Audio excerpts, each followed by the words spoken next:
ومن يطع الله ورسوله فقد فاز فوزا عظيما. أما بعد, nous remercions Allah subhanahu wa ta'ala, nous implorons sa paix et son salut sur notre prophète sallallahu alayhi wa sallam, sur sa famille et sur ses fidèles compagnons. Amma ba'du, assalamu alaikum wa rahmatullahi wa barakatuh. Nos séances d'entretien de chaque mercredi soir, entre la prière de Maghrib et Isha, dans notre livre qui s'appelle Umdatul Ahkam. Dans ce livre que nous apprenons comment arranger nos adorations, comment entretenir une bonne relation entre nous et notre Créateur, Allah subhanahu wa ta'ala. Nous sommes dans le sujet qui nous apprend les bonnes conduites de la prière de Jumu'ah, plus précisément et en général le jour de vendredi. Nous allons réciter quelques hadiths. Et dernièrement, le hadith sur lequel nous nous sommes arrêtés, c'est un hadith qui a été rapporté par Jabir radiallahu anhuma,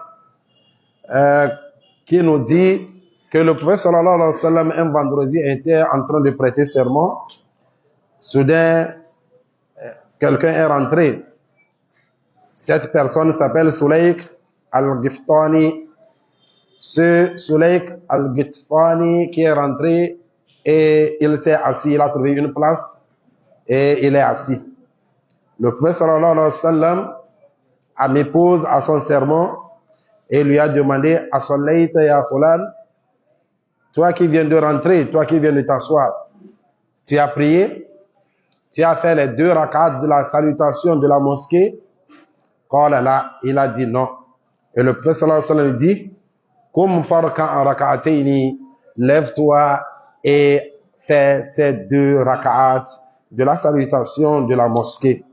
Donc dans ce hadith, comme nous l'avons dit le jour-là, ce hadith nous apprend que si tu rentres dans la mosquée et l'imam est en train de prêter serment, comme nous allons voir les hadiths qui vont suivre aujourd'hui, Inch'Allah, c'est très important de se taire et d'écouter l'imam quand il prête serment. Mais ceci, ça n'exclut pas quand tu rentres de faire 2 rak'at un peu rapides, un peu précis, et avant de t'asseoir et écouter l'imam, le sermon de l'imam.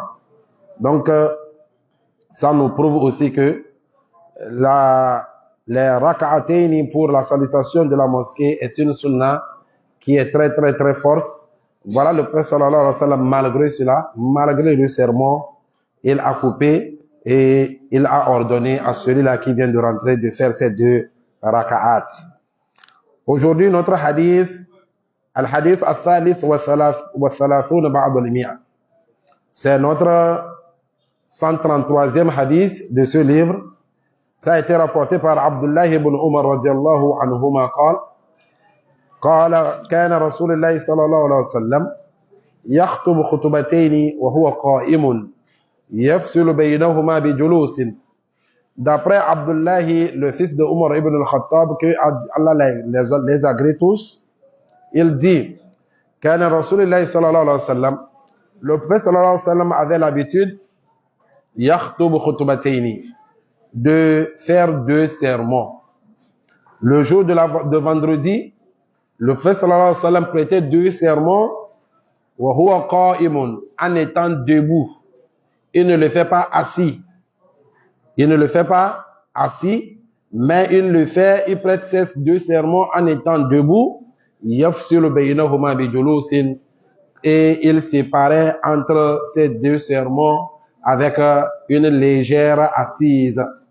Quand il finit le premier sermon, il s'assied un peu légèrement pour 1 minute, quelques secondes, et il se redresse à nouveau pour amener le 2e sermon. Donc, ici,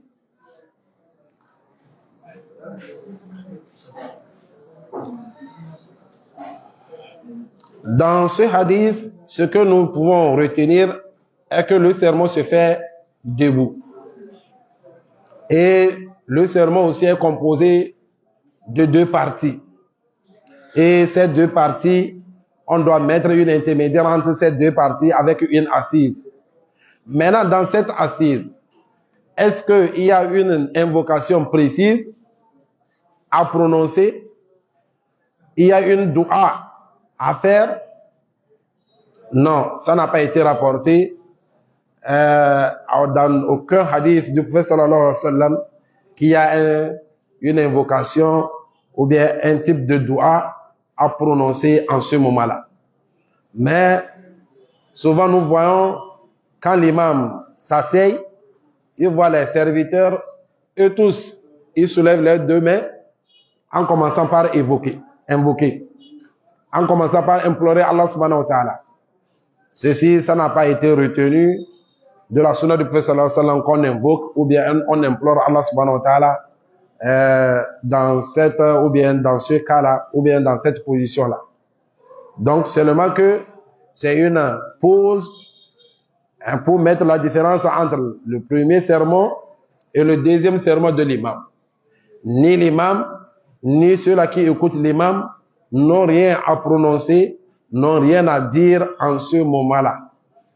Si bien même qu'il y a certains éléments, comme on l'avait dit dernièrement, que le prophète sallallahu alayhi wa sallam dit, il y a une heure dans la journée de vendredi, que si un serviteur coïncide avec cette heure-là, en train de prier et implorer Allah subhanahu wa ta'ala, il n'y a aucune invocation ou bien aucun dua qu'il va faire demander à Allah subhanahu wa ta'ala sans que Allah subhanahu wa ta'ala ne l'exauce.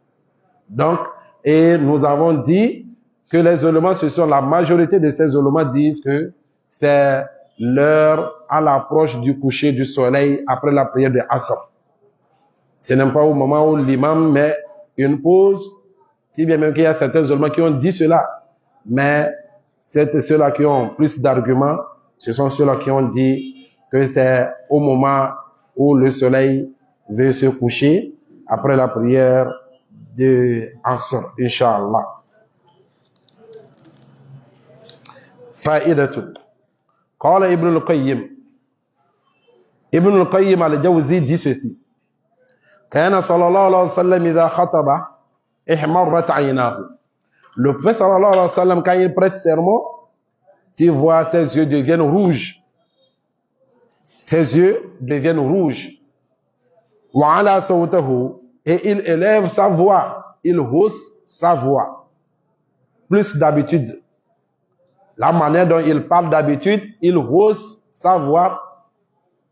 Et tu vois la différence entre son sermon de vendredi et les autres enseignements qu'il fait en dehors des jours de vendredi. Et on le voit, on voit que sa colère s'intensifie. Sa colère va s'intensifier. Et il est plus que sérieux. Le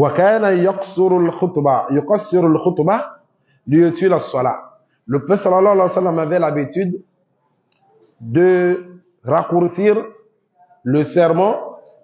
Il fait le sermon court. Il ne prend pas beaucoup de temps dans son sermon. Malgré que le sermon est composé de deux parties. Mais il le fait ça en raccourci. Pour pouvoir allonger, prendre beaucoup de temps dans la prière. Mais si vous allez remarquer, c'est le contraire de ce que nous faisons aujourd'hui. Ou bien c'est le contraire de ce que nos imams, ou bien bon nombre des imams font. Il y a certains imams, même ils font plus de 1 heure de temps dans le sermon. Mais quand ils viennent pour prier, pour faire la prière de vendredi, les 2 rakats, moins de 5 minutes.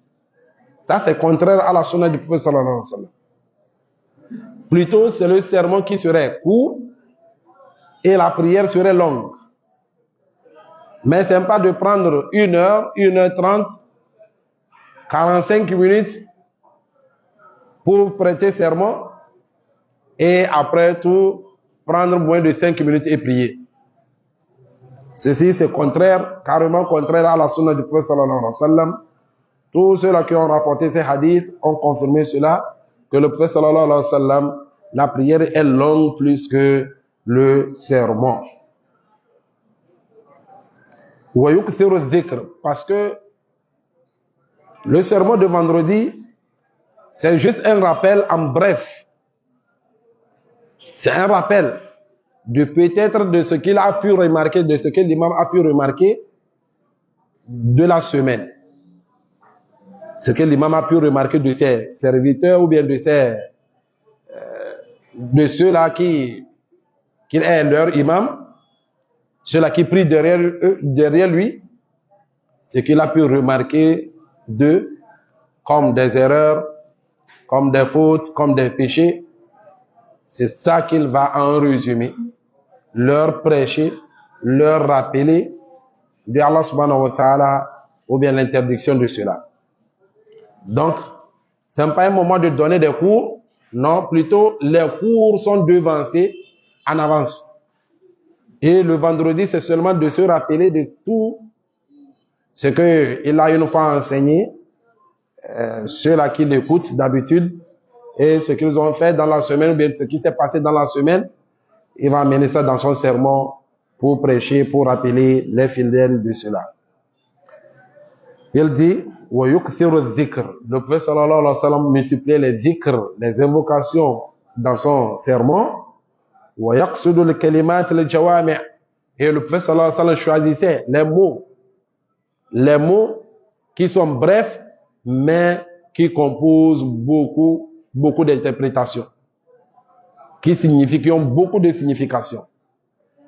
Ça fait partie même de la différence entre le prophète sallallahu alayhi wa sallam et des prophètes, des messagers qui lui ont devancé. Dit le prophète sallallahu alayhi wa sallam. Moi, on m'a donné l'art de parler. Je dis un mot, mais pour développer le mot, tu dois prendre beaucoup de temps, tu dois beaucoup parler. Donc le prophète sallallahu alayhi wa sallam choisissait ces mots-là, qui sont brefs, mais qui ont beaucoup de signification, qui ont beaucoup d'interprétation. Et dans son sermon, le prophète sallallahu alayhi wa sallam enseignait ses compagnons les règles de l'islam, la législation, la jurisprudence. Le prophète sallallahu alayhi wa sallam les enseignait la jurisprudence dans le sermon. Et le prophète sallallahu alayhi wa sallam, dans son sermon, au moment où il veut invoquer Allah subhanahu wa ta'ala, ou bien il veut implorer Allah subhanahu wa ta'ala, il montrait avec son index. L'imam, dans son sermon, quand il veut invoquer, lui, il ne soulève pas ses deux mains, comme on le fait d'habitude. Plutôt, il va montrer avec l'index. C'est l'index qui va soulever, en invoquant Rabbana atina fid dunya hasana et autres. Et non de soulever ses deux mains. Ça n'a pas été rapporté que le prophète sallallahu alayhi wa sallam soulevait ses deux mains quand il prête serment. Mais plutôt, il montre avec son index, son doigt, l'index, et il invoque, il implore Allah subhanahu wa ta'ala avec. Wa kana ya'muruhum bid-danwi wal-insat. Le prophète sallallahu alayhi wa sallam ordonnait, recommandait à ses compagnons de se rapprocher de lui. Quand tu rentres à la mosquée, tu es parmi les premiers qui est rentré dans la mosquée. Faut pas aller rester derrière, soit disant tu veux t'adosser au mur, ou bien tu veux t'adosser à un des piliers. Non, plutôt approche-toi. Viens devant. Mais s'il arrive que tu rentres dans la mosquée, tu ne trouves pas de place, si ce n'est que derrière, ou bien au niveau d'un pilier, il n'y a pas de souci. Mais tu rentres, voilà les places pleines devant.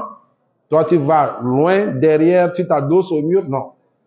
Le prophète sallallahu alayhi wa sallam recommandait à ses compagnons, quand ils rentrent à la mosquée, de se rapprocher de l'imam, proche du mimbar, ou l'insort. Et il les recommandait aussi de se taire. De se taire. Quand l'imam prête serment, on se tait. Tout le monde, silence radio, tout le monde se tait pour pouvoir écouter le sermon de l'imam. Et le prophète sallallahu alayhi wa sallam interdisait d'enjamber les coups des gens. Tu viens, l'imam commence par prêter serment, là où tu trouves la place, assieds-toi. Faut pas insister que tu dois coûte que coûte aller devant. et tu vas commencer par écarter entre les gens. Il y a des hadiths qui ont montré, tu n'as même pas séparé entre deux personnes. Tout ceci, à la fin, on viendra apporter tous ces hadiths-là pour parler en bref de la bonne conduite, du bon comportement du serviteur du jour, le jour de vendredi. Tu viens, tu n'as pas séparé, tu n'as pas enjambé le cou des gens, tu n'as pas poussé ceci par là, celui-là aussi par de ce côté, pour passer entre eux et exiger que tu dois coûte que coûte aller devant. Le prophète sallallahu alayhi wa sallam interdisait cela. Quand tu rentres, assieds-toi. Là où tu trouves de la place, tu t'assieds là-bas. وكان إذا فرغ بلال من الأذان شرع صلى الله عليه وسلم في الخطبة.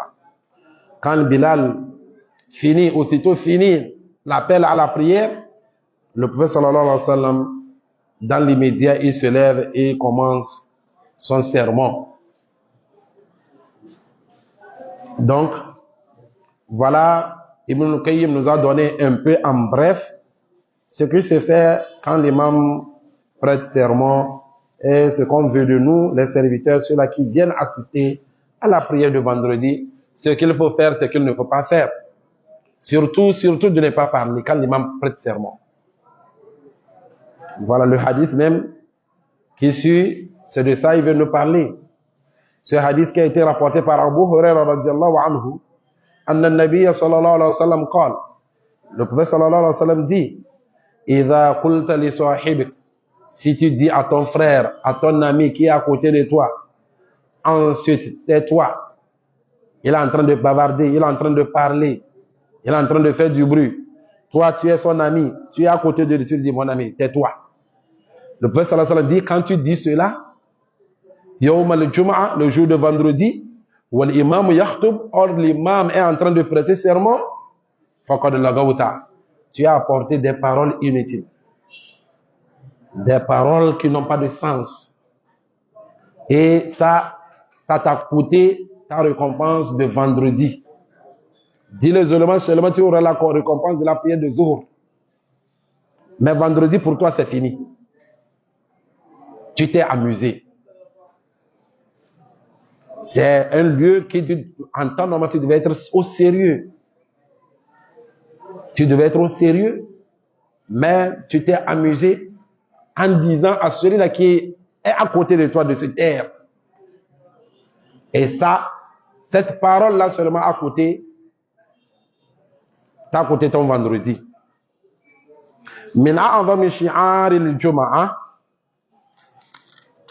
Ça fait partie des signes figuratifs du vendredi, al-khutbatan, les deux sermons, les deux parties du sermon de l'imam.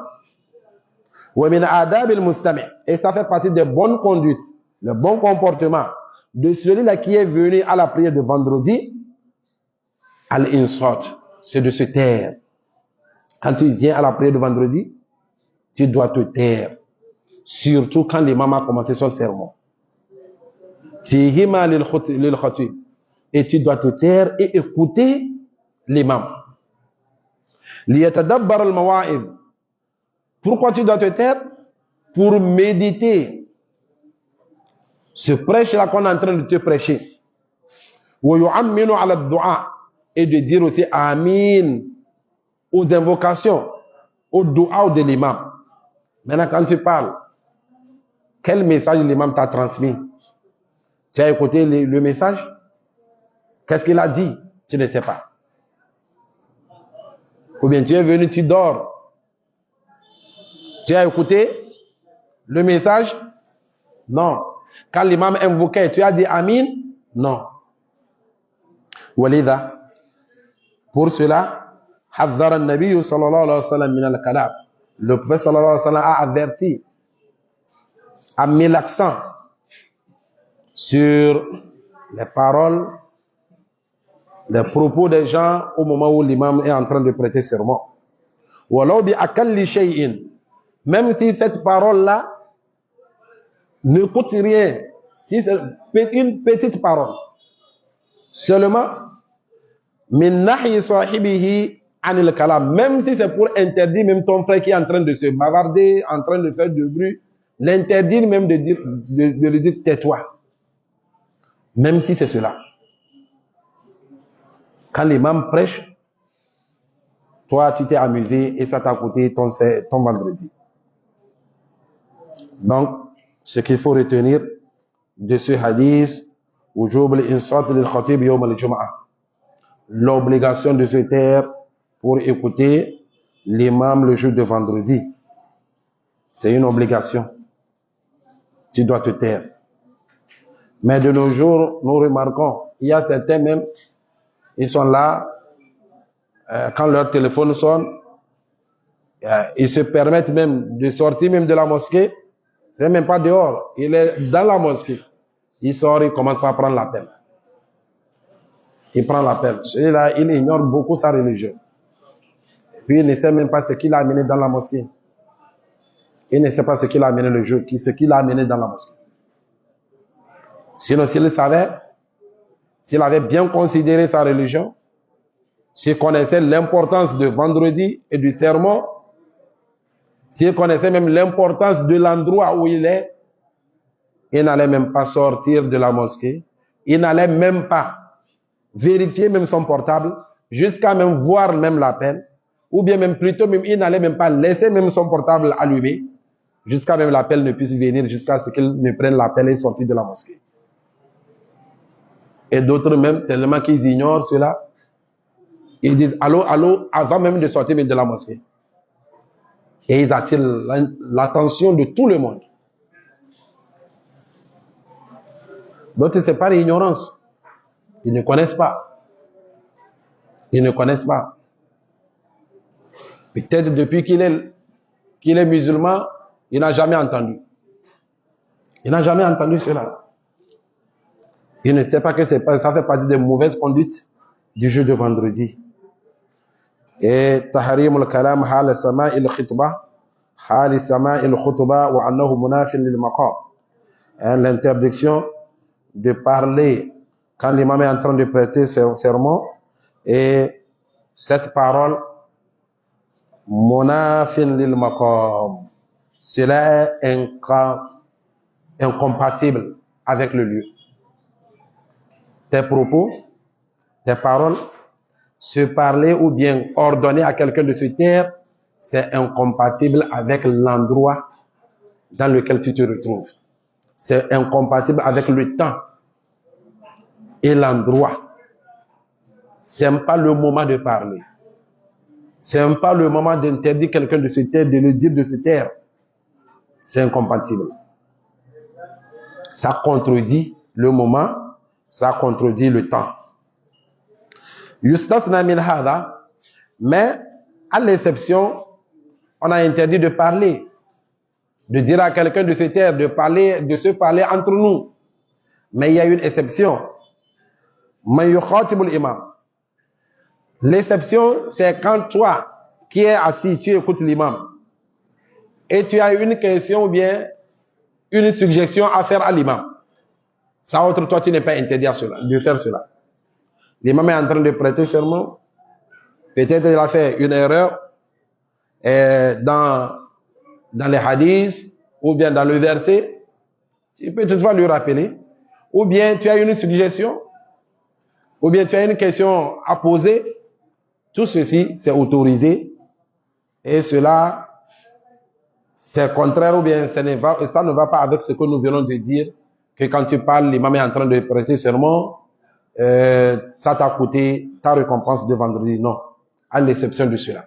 Si tu as une question, ou bien une suggestion, ou bien une correction à faire à l'imam, ça autre tu es autorisé. Mais à condition que tu t'adresses à l'imam. C'est à l'imam que tu dois t'adresser. Et non se parler entre vous. Tu dois t'adresser à l'imam. Kama taqaddama fi qissati alladhi dakhala al-masjid wa lam yusalli. Tel que nous avons vu, Soleil qui est rentré dans la mosquée, il n'a pas prié, il n'a pas fait les 2 rakats de la salutation de la mosquée. Et le prophète sallallahu alayhi wa sallam lui a demandé, tu as prié? Il a répondu non. Et le prophète sallallahu alayhi wa sallam lui a dit de se lever, amener les 2 rak'at. وكما في قصة الأعرابي الذي شكا إلى النبي صلى الله عليه وسلم القحط. Et il y a l'histoire aussi de celui-là, le villageois qui est rentré. Le prophète sallallahu alayhi wa sallam est en train de prêter son serment le jour de vendredi et le villageois est rentré. Il se plaint de la faim, de la sécheresse, du manque de pluie. Il a demandé au prophète sallallahu alayhi wa sallam, voilà, nos bêtes sont en train de mourir, nos champs ont besoin de l'eau, il y a la famine, ainsi de suite. Et le prophète sallallahu alayhi wa sallam a soulevé son doigt et il a invoqué Allah subhanahu wa ta'ala, il a demandé la pluie. Et dans cette version, le prophète sallallahu alayhi wa sallam n'a pas fini d'invoquer et les nuages ont commencé par se regrouper et la pluie a commencé jusqu'à 1 semaine. Donc, voilà, lui il est rentré, le prophète sallallahu alayhi wa sallam, il s'est adressé au prophète sallallahu alayhi wa sallam. Ou bien l'imam est en train de prêter serment, quelqu'un rentre, il veut se convertir. Dans l'immédiat, l'imam lui donne, il va mettre pause à son serment et lui donne la kalimatu shahada. L'imam n'a pas besoin de dire non, laisse après la prière, non. Et si après la prière, il est décidé, avant la fin de la prière? Et s'il est décidé? Dans l'immédiat, ou bien l'imam ne va pas dire toi, lève-toi, tu lui donnes non, non. C'est à l'imam lui-même de lui donner de la kalimatu shahada. Tu lui donnes la kalimatu shahada d'abord et après on verra le reste. Donc tout ceci c'est autorisé. Et dit استثنى بعض العلماء من كان لا يسمع الخطيب لبعد فإنه لا ينبغي له السكوت بل يشتغل بالقراءة أو الذكر. Il y a une autre exception que les imams font ou bien les ulémas font, c'est le cas de celui-là qui est très loin. Le cas de celui-là qui est très loin, il n'entend pas la voix de l'imam ou bien le sermon de l'imam. Est-ce que lui aussi, c'est une obligation sur lui de se taire? Or, il n'entend pas, il n'écoute pas. La voix de l'imam ne lui parvient pas. Mais ici, on doit mettre, nous aussi, une autre exception. C'est le cas de ceux-là qui mettent leur rang sous les appartements à côté, ou bien à la devanture de certaines boutiques, soit disant qu'ils ne veulent pas venir sous le chaud soleil. Ça, eux ne sont même pas dedans. C'est pas d'eux on parle. Mais le fait que l'imam, la mosquée soit pleine, le rang est sorti jusqu'à dehors, allongé jusqu'à aller très loin. Et tellement que, alhamdulillah, de nos jours, il y a des microphones, les haut-parleurs, et malgré cela, la voix de l'imam ne lui parvient pas. Ou bien il y a eu des lestages. Voilà, la mosquée est pleine, jusqu'à les rangs sont sortis dehors. Ceux qui sont dehors, il y a eu des lestages, ils n'entendent pas la voix de l'imam, le sermon de l'imam.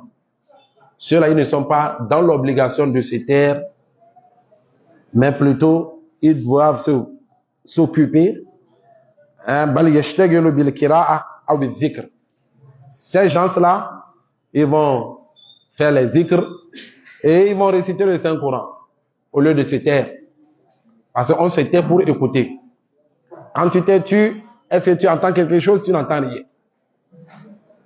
Donc, au lieu que tu te tais comme ça, tu n'entends rien, il faut faire les zikrs. Les prières sur le prophète sallallahu alayhi wa sallam, c'est ce qui est même recommandé le jour de vendredi. Ainsi aussi les subhanallah, walhamdulillah, wa la ilaha illallah, wallahu akbar, et ainsi de suite. Tous les types d'invocations que tu peux. Ou soit tu récites le Saint-Coran. C'est ce qui est mieux que de se taire. Mais tant que la voix de l'imam te parvienne, tu es dans l'obligation de se taire et écouter le sermon de l'imam.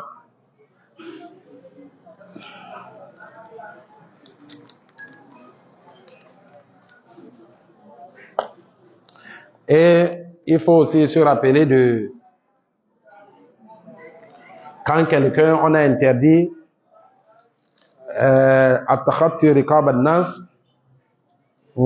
d'enjamber le cou des gens, on a interdit cela. Mais toi qui es assis, tu es en train d'écouter le sermon de l'imam. Quelqu'un vient d'enjamber le cou des gens. Il écarte entre les personnes pour pouvoir aller de devant. Toi, il faut te retenir. Ne parle même pas, ne dis rien. Laisse-le avec l'imam. C'est à l'imam de couper son sermon, lui interdire, lui dire de s'asseoir là où il est, ou bien de retourner derrière.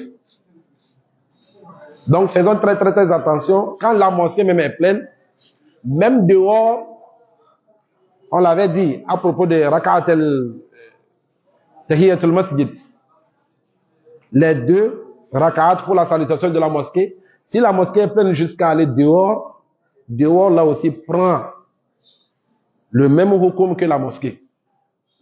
Donc, il ne faut pas dire que c'est parce que c'est dehors, tu vas écarter entre les gens pour pouvoir aller du devant. C'est ce que les gens ne comprennent pas quand on leur interdit sous la patame de ne pas vouloir rentrer séparer entre les gens jusqu'à aller là où ils veulent s'asseoir ou bien là où ils voient qu'il y a une place. Ils ne comprennent pas. Il y a de la place derrière, vas-y t'installer. Al-Hadith al-Khamis wa thalathun ba'da al-mi'a. Il est l'heure. Il reste un peu. عن أبي هريرة رضي الله عنه أن النبي صلى الله عليه وسلم قال d'après Abu Huraira que Allah l'agrée أن النبي صلى الله عليه وسلم قال le prophète صلى الله عليه وسلم dit من اغتسل يوم الجمعة tout celui-là qui a pris son bain le jour de vendredi ثم راح في الساعة الأولى et il est parti à la première heure à la mosquée. Il est parti à la première heure à la mosquée. C'est comme s'il aura la récompense de celui-là, comme celui-là qui a émolé un chameau et il a donné sa sadaqa fi sabilillah. Il aura la récompense de celui-là qui a émolé un chameau et donner toute la viande fi sabilillah. Celui-là qui est parti à la mosquée, tout d'abord, il a pris son bain. Le bain dont on va parler dernièrement. Le bain de la charia. C'est pas ce qu'on a l'habitude de faire avec le savon et l'éponge, non.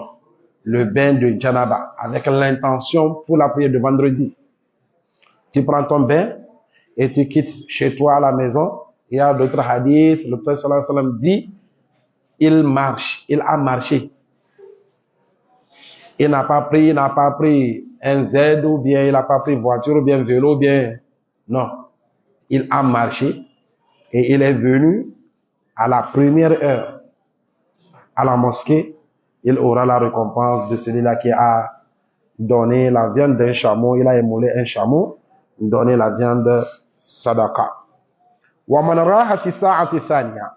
Celui-là aussi qui est parti à la deuxième heure à la mosquée, le jour de vendredi, faka'annama qarraba baqara.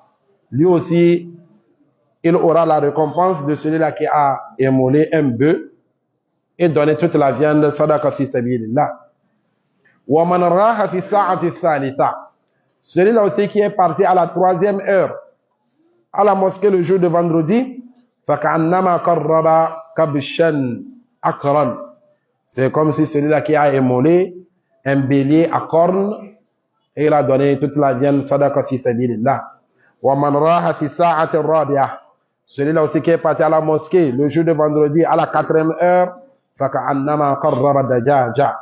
C'est comme si celui-là qui a émolé, égorgé une poule et il a donné la viande fi sabilillah. Wa man raha fi sa'ati al-khamisa faka'annama qarraba bayda. Celui-là aussi qui est parti à la cinquième heure à la mosquée le jour de vendredi, il aura la récompense de celui-là qui a donné un œuf sadaqa fi sabilillah.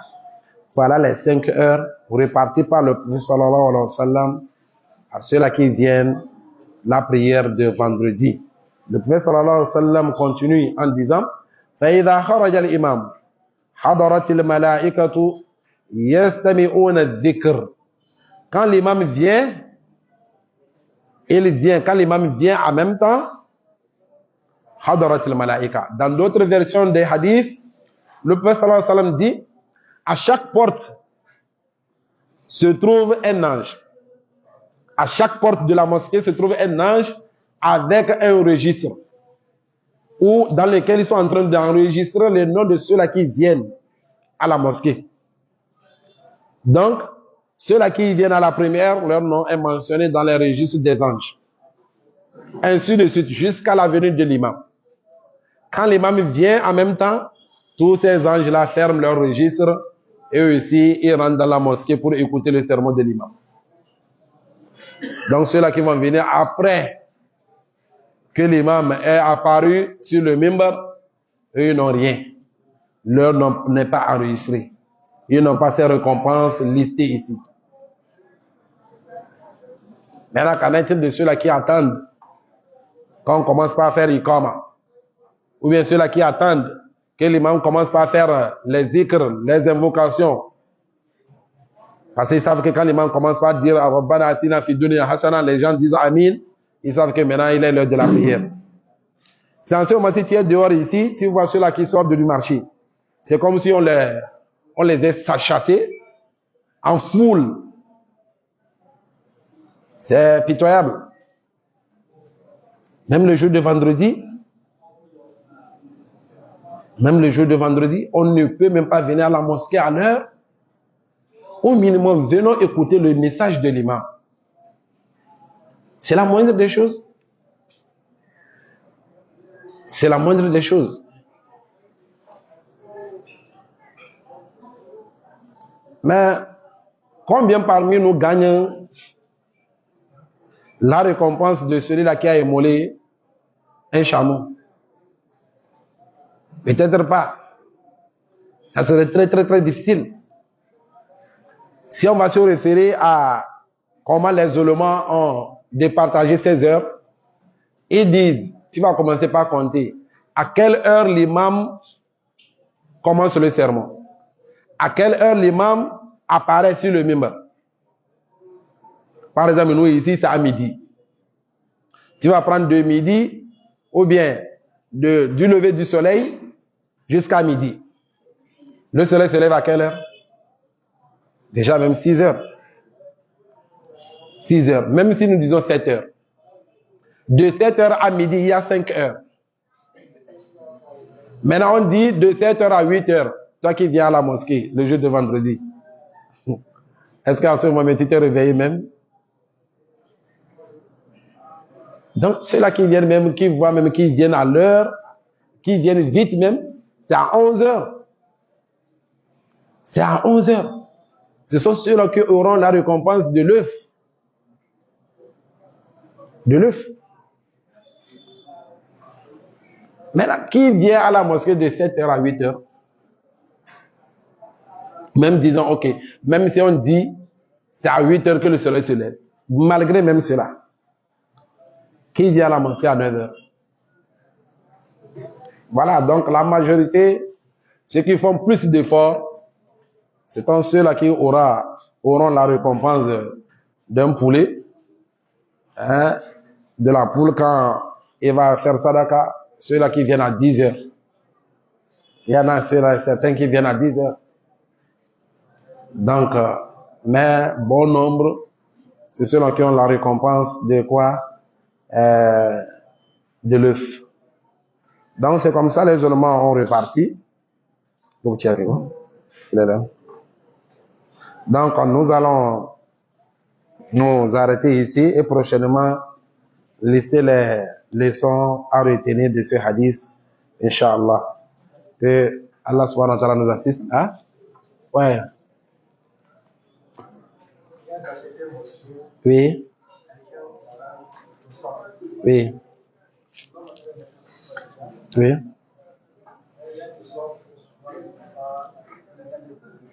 Oh.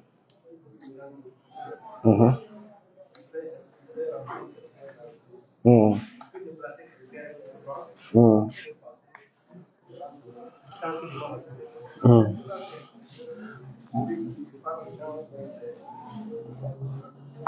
à mon avis, que ces gens-là ne le font pas. Le mieux de ne pas le faire. Le mieux, c'est de ne pas le faire. Parce que dans cela, tu vas faire parler quelqu'un. Tu vas faire parler à quelqu'un. Et dans cela aussi, tu vas déstabiliser quelqu'un. Et bon nombre même tu vas attirer l'attention de tout le monde. De l'imam.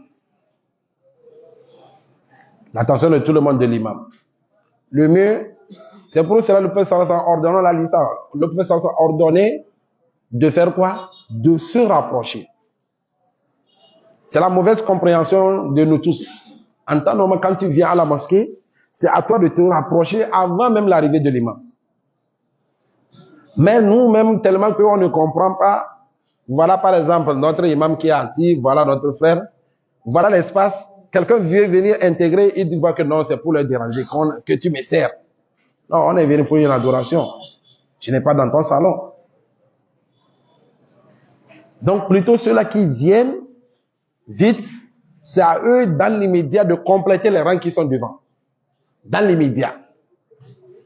On n'a pas besoin d'engager de venir par après, surtout même dans la mosquée, de commencer, l'imam est en train de prêter serment, faire des gestes, des va-et-vient pour pouvoir compléter. Non.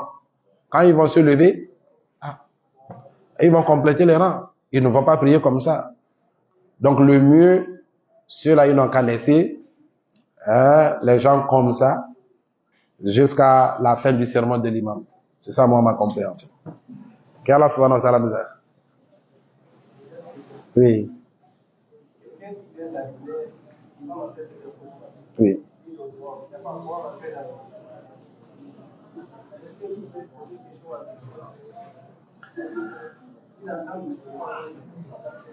Il entend.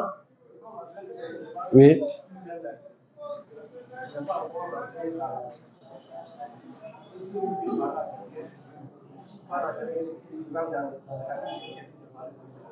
Lui n'est même pas venu dans la mosquée d'abord.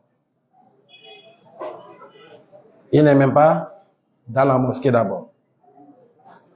Ce hadith parle de ceux-là qui sont assis pour écouter le sermon de l'imam.